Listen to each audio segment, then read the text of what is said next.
Баршаңызға сәлем. Бүгін сіздермен манты дайындау рецептімен бөліскелі отырмын. Мантының қамыры жұмсақ, қатып қалмайтын және езіліп кетпейтін болып піседі. Мантымыздың салмасы фарш болады. Өздеріңіздің қалауыңыз бойынша картоп қосуыңызға болады, немесе тыква қосуыңызға болады, асқабақ. Ол өзіңіздің қалауыңыз бойынша. Мен бүгін тек фарштан дайындадым. Манты дайындау үшін үкіштен өткізілген 500 грамм ұн және де 1 стакан су, жылы су, оның үстіне 1 шай қасық тұз саламыз, және де тұз ергеннен кейін ұнымыздың үстіне шайлап асықпай құйып араластырып отырамыз. Және 1 столовая ложка, 1 үлкен қасық сұйық май құямыз, шемешкі майды. Мен видеода көрсеткен жоқпын, бірақ қостым. Ең бастысы қамырымызды жақсылап илеп аламыз. Қамырымыз кішкене қаттылау болып көрінсе, ештеңе етпейді. Кішкене тұрып уақыт өткеннен кейін ол жұмсарады.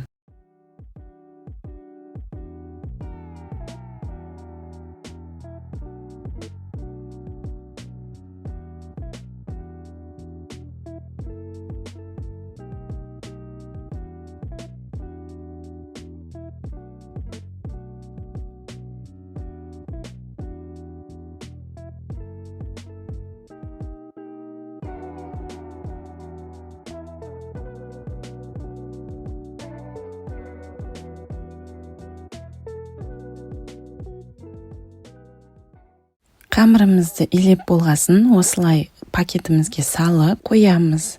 Ол уақытта қамырымыз кішкене демалғанша ортасындағы салмасын фаршты дайындайтын боламыз. Салмасына мен 500 грамм фаршқа 4 орташа жуа алдым. Ол шамамен өлшегенде 500 грамм болады. Пиязымызды осылай 4 бұрышты қылып турайтын боламыз. Пиязымыз дайын болғаннан кейін фаршымыздың үстінен қосып, тұз себеміз, қара бұрыш себеміз, және де өзіңізге ұнайтын приправаларды қосып араластырамыз. Содан соң үстінен 1 үлкен қасық шемешкі май, сұйық май қостым. Кейбір адамдар құйрық май қосып жатады, кейбір адамдар су қосып жатады. Ол жағын енді өз қалауыңыз бойынша қосатын боласыз. Мінекей бәрі дайын болды. Начинкамды дайындап жатқанда арасында қамырымды да илеп тұрдым. Қамырымыз біркелкі жұмсақ болып, әп-әдемі болып шықты. Енді осы қамырды мен кішкентай бөліктерге бөліп, оқтаумен қамырды жаятын боламын.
Мантыларым дайын болды. Ендігі кезекте бетін әдемілейтін зажаркамызды дайындайтын боламыз. Ол үшін пиязды осылай тураймыз, морковымызды теркадан өткіземіз.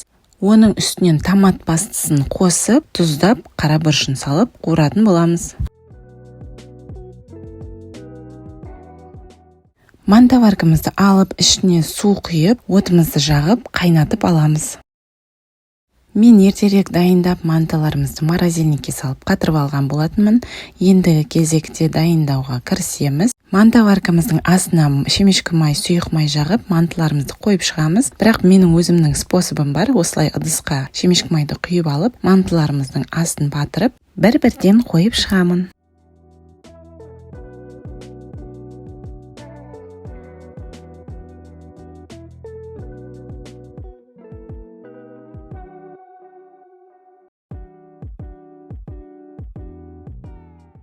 Мінекей суымда қайнап болды. Енді мантыларымызды үстіне қойып 40 минуттай пісіріп аламыз. Ендігі кезекте зажарканы қалай дайындап жатқанымды көрсетіп жатырмын. Осылай пиязымызды қуырып аламыз, содан соң теркадан өткізілген сәбізімізді қосамыз, бұрышын салып, тұзын салып, томат пастасын қосып, араластырып бұқтырамыз. Кішкене қуырып алғаннан соң үстінен қайнаған суды құйып, қақпағын жауып 10 минуттай бұқтыратын боламыз.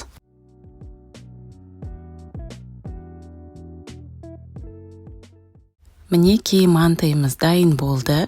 Орташа отта 40 минутта пісті. Көріп тұрғаныңыздай қамырымыз езілмеген, асты жабыспаған, өте әдемі және дәмді мантай дайын болды.